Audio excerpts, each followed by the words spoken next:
प्रिय मित्रों, आप सबों को प्रभु यीशु क्रिस्ट के नाम में प्रेम भरा नमस्कार। इस समय आप ट्रांसवर्ल्ड रेडियो इंडिया के सौजन्य से सत्यवचन कार्यक्रम देख रहे हैं और यह कार्यक्रम आपके लिए प्रस्तुत किया जा रहा है ताकि आप सर्वशक्तिमान परमेश्वर के प्रकाशन को समझ सके। परमेश्वर उस पर विश्वास करने वालों के प्रति अपने वचन के माध्यम से अपनी योग्यताओं को प्रकट करता है। बाइबल सर्वशक्तिमान परमेश्वर की बातों को प्रकट करती है। उसके नियमों को जानने से हम उसके मार्ग में चलने के प्रति सावधान हो सकते हैं। असावधानी अनंत विनाश या अलगाव में हमें बदल सकती है। दोस्तों, हम परमेश्वर के सिरजे हुए हैं और उसके नियम को जानना और उस पर चलना हमारे जीवन में उसके आशीषों का कारण होता है और वो आने देता है। संसार निरंतर न्याय की ओर बढ़ रहा है। दोस्तों, हम भी न्याय की ओर बढ़ रहे हैं। यदि हम उसके मार्गों में चलते रहेंगे तो उसके न्याय से बच सकते हैं, परंतु यदि हम उसका ज्ञान नहीं रखेंगे तो हो सकता है हम उसके विरुद्ध चलते रहें, जो हमारे लिए विनाश का कारण बन सकता है। हम बाइबल के अंदर भजन संहिता में से इस संबंध में समझने का प्रयास कर रहे हैं। भजन संहिता 2 अध्याय इस संदर्भ में चर्चा करता है कि संसार कैसे युक्ति कर रहा है, जिसका परमेश्वर एक दिन न्याय करेगा। आइए देखें कि वचन आज हमसे क्या कहना चाहता है। मेरे मित्रों, आइए आज हम अपने अध्ययन में आगे बढ़ें और पढ़ें भजन संहिता 2 उसके पहले भाग। लिखा है, यहोवा और उसके अभिषिक्त के विरुद्ध पृथ्वी के राजा मिलकर और हाकिम आपस में सम्मति करके कहते हैं। कुछ लोग कहते हैं, मैं नहीं मानता। पर्दे के पीछे देखो, नास्तिकवाद अपनी ऊंचाइयों पर है, चाहे हमारे यहाँ ना हो। जी हाँ, नास्तिकवाद का विकास हो रहा है और यह आश्चर्य की बात है। आप निश्चय ही स्वीकार करेंगे कि आज मुख्य विचार नास्तिकवाद ही है। निसंदेह पूर्व काल में भी ऐसा नहीं था।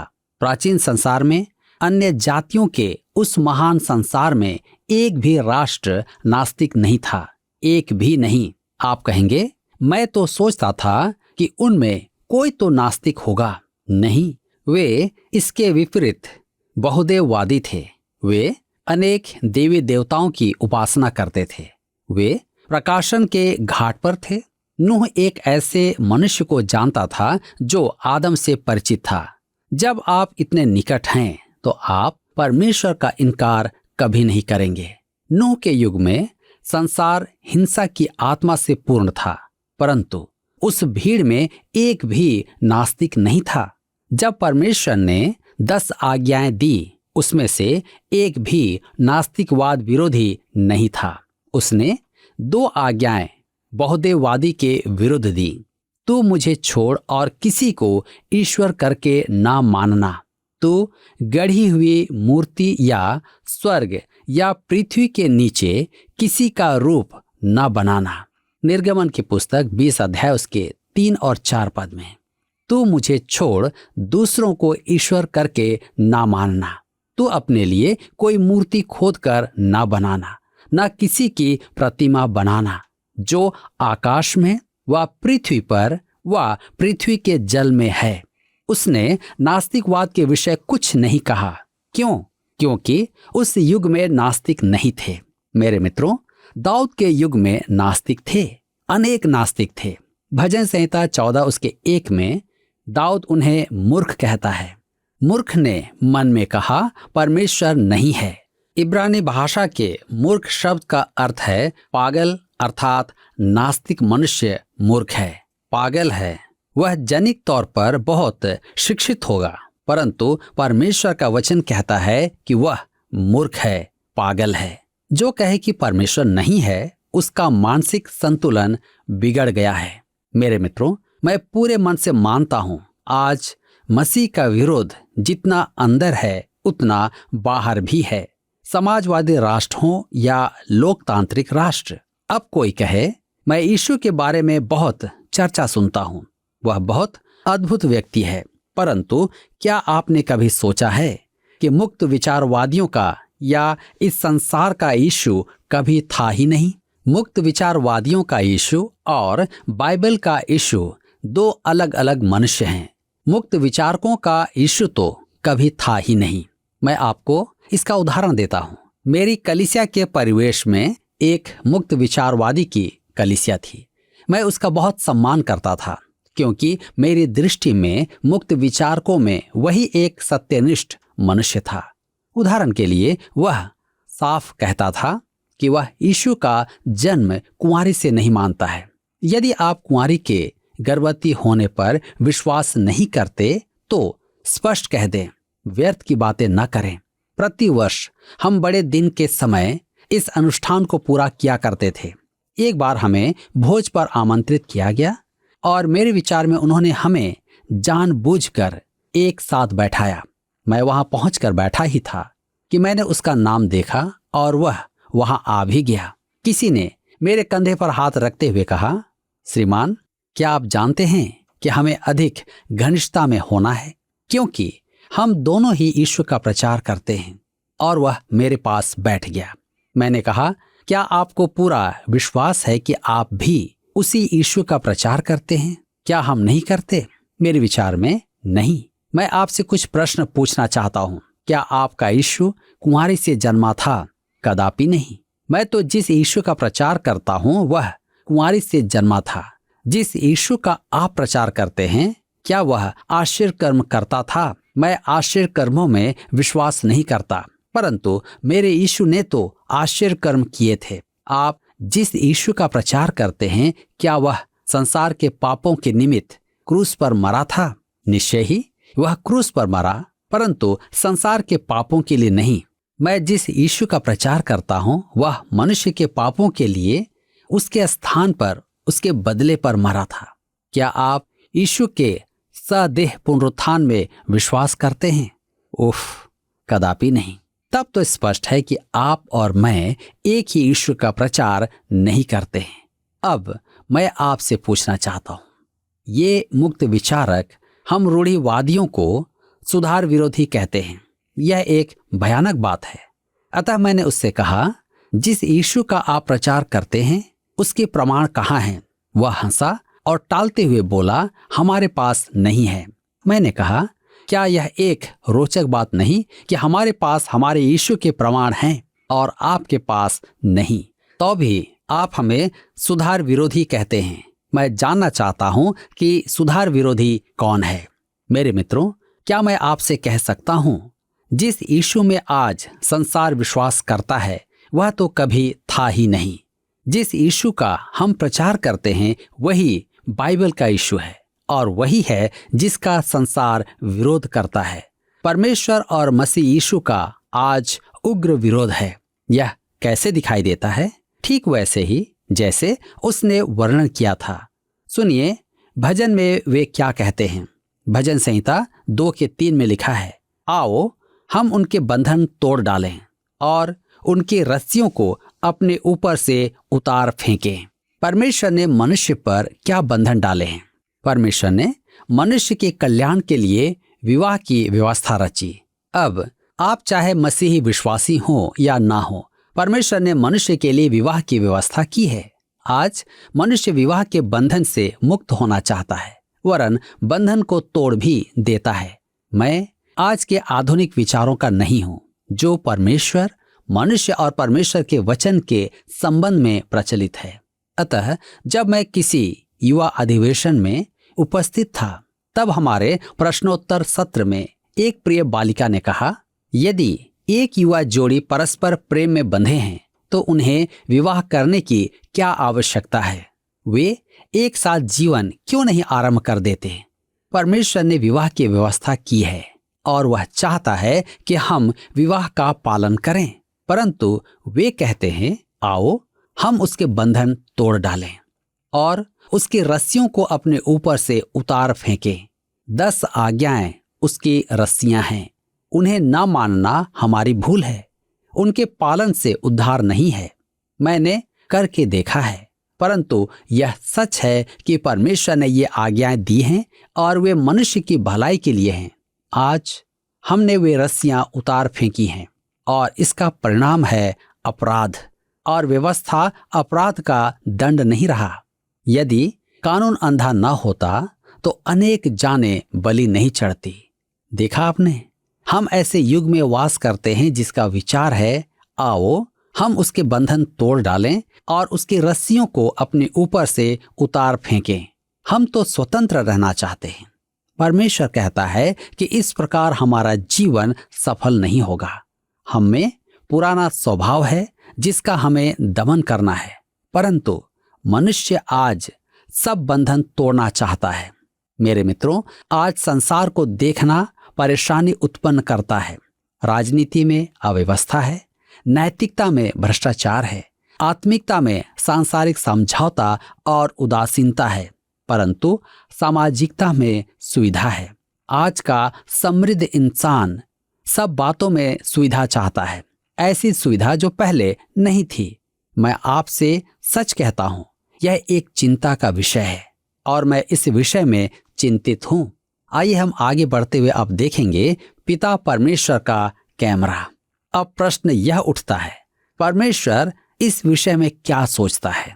भजन संहिता 2:4 में लिखा है, वह जो स्वर्ग में विराजमान है हंसेगा, प्रभु उनको ठट्ठों में उड़ाएगा। यह कैसी हंसी है? मैं आपको आरंभ में ही कह देता हूं कि यह विनोदी हंसी नहीं है। मुझे आप गलत न समझे। बाइबल में मनोविनोदी पर्याप्त मात्रा में है। शैतान ने मनुष्यों के मन में यह विचार उपजाकर सफलता प्राप्त कर ली है कि आराधना में जाना कष्टकारी है, आराधना में मनोरंजन नहीं है। मेरे विचार में बाइबल विनोदपूर्ण है। जो हमारे साथ बाइबल अध्ययन करते हैं वे जानते हैं कि हमें बड़ा आनंद आता है। मेरी कलीसिया में एक कुंवारी थी जो कहती थी कि बाइबल में विनोद नहीं है। जब एक बार मैंने अपने संदेश में किसी विनोदी घटना का संदर्भ दिया, तब उसने अपनी पतली सी उंगली हिलाकर कहा, सर आप वचन के प्रति श्रद्धा नहीं निभा रहे हैं। मैंने कहा, आप नहीं सोचती कि ऐसा हो? अब तो वह प्रभु के साथ है और मुझे पूरा विश्वास है कि वह वहां खूब हंसती होगी, क्योंकि यहाँ तो उसे ऐसा अवसर नहीं मिला था। आज भी ऐसे अनेक विश्वासी हैं। मेरे मित्रों, उसके साथ एक दिन उपस्थित होना वास्तव में आनंद विभोर होने का समय होगा। हमें बड़ा ही आनंद का समय प्राप्त होगा, प्रमोद का समय होगा। मैं भी उस दिन की बाट जोह रहा हूं। अतः परमेश्वर हास्य विनोदी है, उसके वचन में विनोद है। वह जो स्वर्ग में विराजमान है हंसेगा। यह ठिठोला की हंसी नहीं है। तो फिर यह कैसी हंसी है? परमेश्वर के दृष्टिकोण से इस पर विचार करें। यहाँ एक अकिंचन मानव स्वर्ग की ओर घूंसा तान कर कह रहा है, बाहर आ और मुझसे लड़, मैं तेरे विरुद्ध खड़ा हूं। परमेश्वर इस अकिंचन प्राणी को देखकर हंसता है। वह जो स्वर्ग में विराजमान है हंसेगा, उनका ठट्ठा करेगा। मेरे मित्रों, यह सर्वथा मूर्खता है। अकिंचन मानव परमेश्वर के विरुद्ध खड़ा हो रहा है, परंतु टिक नहीं पाएगा। मुसोलिनी, स्टालिनी आदि खूब प्रसिद्ध हुए, सब समाप्त हो गए। अकिंचन मानव यहाँ जीवन के मंच पर अपनी पल भर की भूमिका निभाता है और फिर उसका काम समाप्त हो जाता है। परमेश्वर का विरोध करना कैसी मूर्खता है। भजन 2:5 में लिखा है, तब वह उनसे क्रोध में बातें करेगा और क्रोध में कहकर उन्हें घबरा देगा। यह पृथ्वी पर पड़ने वाला है। परमेश्वर की गतिविधियों पर मनुष्य के विरोध का क्या प्रभाव पड़ेगा? परमेश्वर तो अपना उद्देश्य पूरा करने के लिए आगे बढ़ता रहेगा। अकिंचन मानव यहाँ जो भी करे, न तो परमेश्वर का मार्ग बदल सकता है, न ही उसे विवश कर सकता है और न ही उसे विचार बदलने पर बाध्य कर सकता है। आप यह न सोचें कि परमेश्वर सुबह का समाचार पढ़कर आश्चर्य करेगा। मेरे मित्रों, उसमें ऐसा कुछ नहीं जो वह पहले से न जानता हो। वह तो अपने उद्देश्य की पूर्ति के निमित्त बढ़ता ही जाता है। मेरे विचार में इस संसार में उसके 2 उद्देश्य हैं। एक स्वर्गिक उद्देश्य। इस समय वह अपने स्वर्गिक उद्देश्य पर क्रियाशील है। इब्रानियों की पुस्तक का लेखक इसकी चर्चा करता है। इब्रानियों की पत्री 2:10 में, वह बहुत से पुत्रों को महिमा में पहुंचाए। आज परमेश्वर इस संसार को बुला रहा है। उसके नाम के लिए मानव जाति तैयार हो। उसका आज का उद्देश्य है जो यहाँ दिया गया है। आइए पढ़ें भजन 2 उसके 6 पद में। मैं तो अपने ठहराए हुए राजा को अपने पवित्र पर्वत सियोन की राजगद्दी पर बैठा चुका हूं। मेरे प्रियो, परमेश्वर आज अविचल आगे बढ़ रहा है। प्रभु यीशु के विराजमान होने के लिए इस पृथ्वी पर उस सिंहासन की स्थापना के लिए संसार से समझौता किए बिना वह अग्रसर है। मैं मनुष्यों को कहते सुनता हूं, यदि प्रभु का आगमन विलंब से हो तो यह विचार कहां से आया? वह तो कभी किसी बात में विलंब नहीं करता है। वह तो अपने निर्धारित समय पर आ जाएगा। यह उसकी समय सारणी है, मेरी नहीं। अतः मैं नहीं जानता कि वह कब आएगा। वह तो समय पर ही चल रहा है, उसे कोई रोक नहीं सकता। कोई बात ऐसी नहीं जो उसके उद्देश्य में उसे रोके। आइए अब हम देखेंगे पुत्र परमेश्वर पर कैमरा। अब स्वर्ग का कैमरा परमेश्वर के दाहिने हाथ उपस्थित पुत्र परमेश्वर पर केंद्रित होता है। पुत्र परमेश्वर कहता है, मैं उस वचन का प्रचार करूंगा। बाइबल का अध्ययन करने वाले जानते हैं कि प्रभु यीशु परमेश्वर की आज्ञाओं की घोषणा करता है। भजन संहिता 2 के 7 में लिखा है, मैं उस वचन का प्रचार करूंगा जो यहोवा ने मुझसे कहा, तू मेरा पुत्र है, आज तू मुझसे उत्पन्न हुआ। यहोवा विटनेस समुदाय इस पद का अधिक उपयोग करते हैं। काश वे इसे अधिक सुनकर इसका अर्थ समझें। इससे उन्हें यह समझने में सहायता मिलेगी कि यहाँ पर प्रभु यीशु के जन्म से संबंधित नहीं है। ये बातें वे तब ही समझ पाएंगे जब वे नए नियम को पढ़ें और पवित्र आत्मा को उसकी व्याख्या करने दें। यह पद प्रेरित पौलुस द्वारा भी अंताकिया के पिसिदिया में प्रचार हेतु काम में लिया गया था, जो मेरे विचार में यीशु के पुनरुत्थान का एक महान उपदेश था। देखिए प्रेरितों के काम 13 अध्याय उसके 33 पद कि परमेश्वर ने यीशु को जिलाकर वही प्रतिज्ञा हमारी संतान के लिए पूरी की, जैसा दूसरे भजन में भी लिखा है कि तू मेरा पुत्र है, आज मैं ही ने तुझे जन्माया है। दूसरा भजन यीशु के जन्म के विषय में नहीं है। वह ऐसे नहीं जन्मा था कि उसका कोई आरंभ माना जाए। यह तो उसके पुनरुत्थान के संबंध में कहा गया है। यीशु यूसुफ की कब्र से उत्पन्न हुआ। यीशु परमेश्वर का अनादि पुत्र है और परमेश्वर उसका अनादि पिता है। जिसका अनादि पिता ना हो उसका अनादि पुत्र नहीं हो सकता। अनादि काल से ही वे दोनों अनंत हैं। त्रिएकत्व में यही उनका स्थान है। इसका अर्थ मानवीय जन्म से नहीं है, परंतु इसका अभिप्राय मृतकों में से जी उठने से है, अर्थात पुनरुत्थान से है। मेरे मित्रों, मुझे लगता है कि जो यहोवा विटनेस समुदाय ने यह नहीं सुना, परंतु यदि वे नए नियम में निष्ठापूर्वक खोज करें तो शीघ्र ही पता चल जाएगा कि यीशु एक प्राणी मात्र नहीं था, वह देव पुरुष था, वह ईश मानव था। भजन 2 के 7 इस विचार की पुष्टि करता है। पिता परमेश्वर आगे कहता है भजन 2 उसके 8 में, मुझसे मांग और मैं जाति जाति के लोगों को तेरी संपत्ति होने के लिए और दूर दूर के देशों को तेरी निज भूमि बनने के लिए दे दूंगा। इस संसार का राजदंड कीलों से छिदे हाथों के मानव के हाथ में होगा। वही है जो अब राज करने वाला है। यह पद प्रायः आत्मिक सभाओं में मुख्य पद रखा जाता है।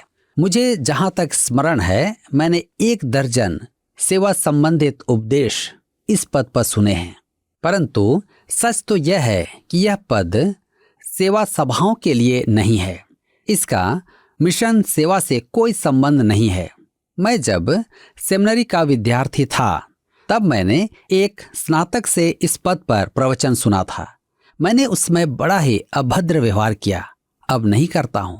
मैं उसके प्रवचन के बाद उसके पास गया और कहा, श्रीमान आपने अगला पद क्यों छोड़ दिया? उसने ऐसा दिखाया कि मानो मुझे सुना ही नहीं और किसी और से बातें करने लगा, जबकि मुझे पूरा विश्वास है कि उसने सुन लिया था। मैंने फिर उससे कहा, श्रीमान आपने अगला पद क्यों छोड़ दिया? इस बार उसने मुझे पूर्ण रूप से अनदेखा किया और आगे बढ़ गया।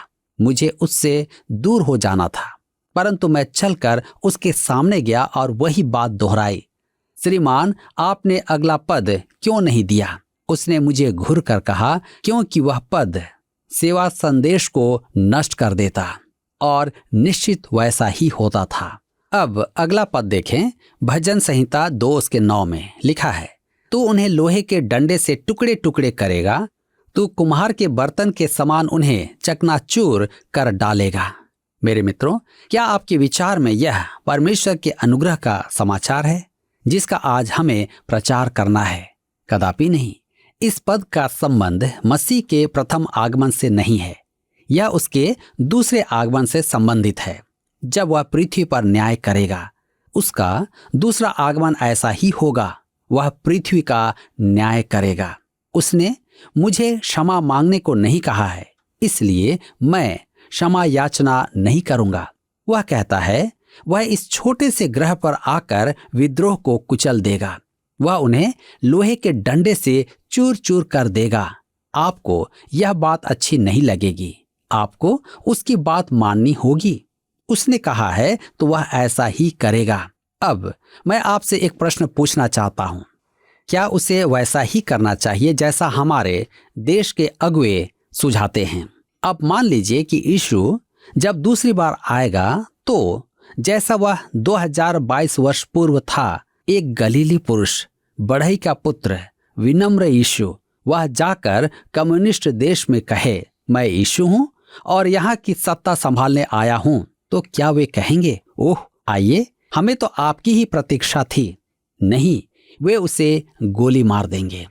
मेरे मित्रों, यदि वह रूस में आए तो वहां कैसे राज करेगा? उसे लोहे के डंडे से उन्हें तोड़ना होगा। क्या वह ऐसा नहीं करेगा?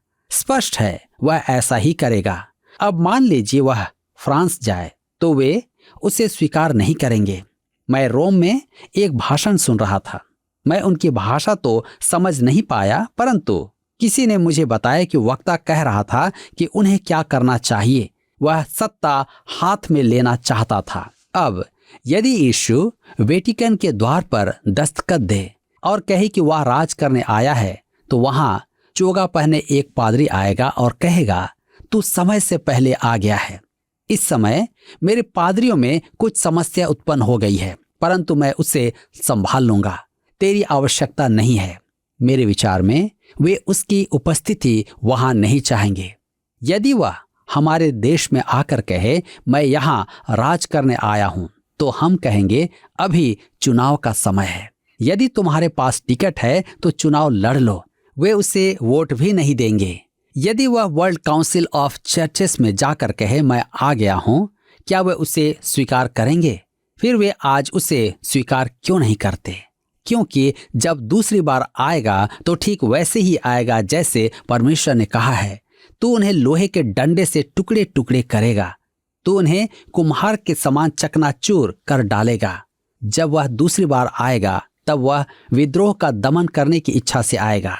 मेरे मित्रों, यह नकली भावुकता का विचार कि वह न्याय नहीं करेगा व्यर्थ है। हम दंड की ओर अग्रसर संसार में हैं और परमेश्वर अवश्य दंड देगा। आज मैं आपसे पूछना चाहता हूं, क्या आप इसके लिए तैयार हैं? पिछले प्रश्न का उत्तर है डी, गवाही। इस भजन संग्रह में उपयुक्त पत्ते मसीह विश्वास की गवाही को प्रकट करते हैं।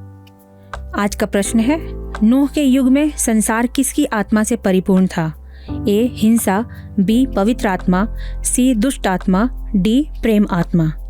मित्रों, इस प्रश्न का उत्तर हमें कल सुबह 6 बजे से पहले विकल्प ए, बी, सी या डी के साथ अपना नाम, पता, स्थान के साथ 9651433397 पर SMS या WhatsApp करें। सभी विजेताओं को विशेष पुरस्कार प्रदान किए जाएंगे। धन्यवाद। क्या आपको यह कार्यक्रम पसंद आया? अभी हमें एक मिस कॉल करें और आप अगले विजेता हो सकते हैं।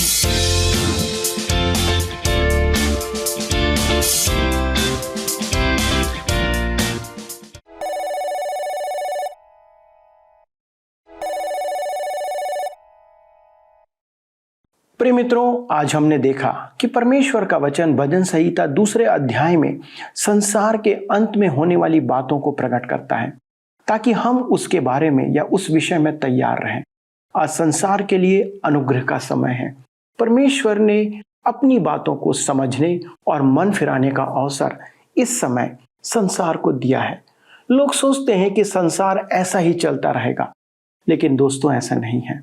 परमेश्वर ने समय समय पर अपनी जलजलाहट को प्रकट किया है कि मनुष्य उसके प्रति सावधान हो जाए, सजग हो जाए। हम सब निश्चिंत होकर जीवन ना जिए, लापरवाही का जीवन ना जिए, ताकि न्याय को हम ना कमाएं। परमेश्वर का वचन एक समय की ओर संकेत कर रहा है जब उसको तुच्छ जानने वाले न्याय के अधीन कर दिए जाएंगे। दोस्तों, कहीं हम भी तो उसमें शामिल नहीं हैं। इसलिए आइए हम आज अपने जीवन को परमेश्वर के हाथों में सौंप दें और ये प्रार्थना करें कि वह हमें उसके मार्गों में बढ़ने के लिए बुद्धि, ज्ञान और समझ प्रदान करे। आइए प्रार्थना करें। स्वर्गीय परमेश्वर पिता, हम बड़े निर्बलता के साथ, भय और आदर के साथ प्रभु आपके सन्मुख आते हैं। प्रभु, जब हम इस बात को सुनते हैं कि हमें एक दिन आपके न्याय सिंहासन के सामने खड़ा होना होगा और हमारे कार्यों का लेखा प्रभु आप हमसे लेंगे, तब पिता परमेश्वर हम कैसे आपके सामने खड़े हो सकेंगे शायद ये हम नहीं जानते। क्योंकि प्रभु हम जानते हैं कि हमारे कार्य इतने बुरे हैं प्रभु कि हम आपके योग्य कभी नहीं गिने जा सकते। लेकिन धन्यवाद देते हैं प्रभु आपका कि आपने प्रभु यीशु मसीह में हमें एक मार्ग दिया कि उसके लहू के द्वारा से हम अपने आप को बचा सकते हैं। पिता, हम प्रार्थना करते हैं हमारे सारे दर्शकों के लिए, जितने लोग इस संदेश को सुन रहे हैं उनके लिए, कि प्रभु आपका अनुग्रह उन पर इस रीति से हो कि आपका वचन उनके जीवन में काम करे, आपका वचन उनके जीवन को परिवर्तित करे और वे पापों की क्षमा प्राप्त करके आपके न्याय से बच सकें। पिता परमेश्वर, धन्यवाद देते हैं इस प्रार्थना को सुनने के लिए और प्रभु यीशु मसीह के नाम से इस विनती को मांगते हैं, इसलिए सुने और अपनी महिमा के लिए ग्रहण करें। आमीन। दोस्तों, मुझे उम्मीद है कि आज के संदेश के द्वारा से आपने परमेश्वर की निकटता को अनुभव किया होगा। और मैं आपसे निवेदन करता हूं, यदि आपके पास कोई प्रार्थना विषय है या किसी विषय में आप और गहराई से जानना चाहते हैं, तो आप हमसे संपर्क करें, फोन, SMS या फिर पत्र के माध्यम से। अगले प्रसारण में हम इस अध्ययन को आगे बढ़ाएंगे। तब तक जी हाँ, परमेश्वर के साथ बने रहें और उसी से प्रार्थना करते रहें। धन्यवाद।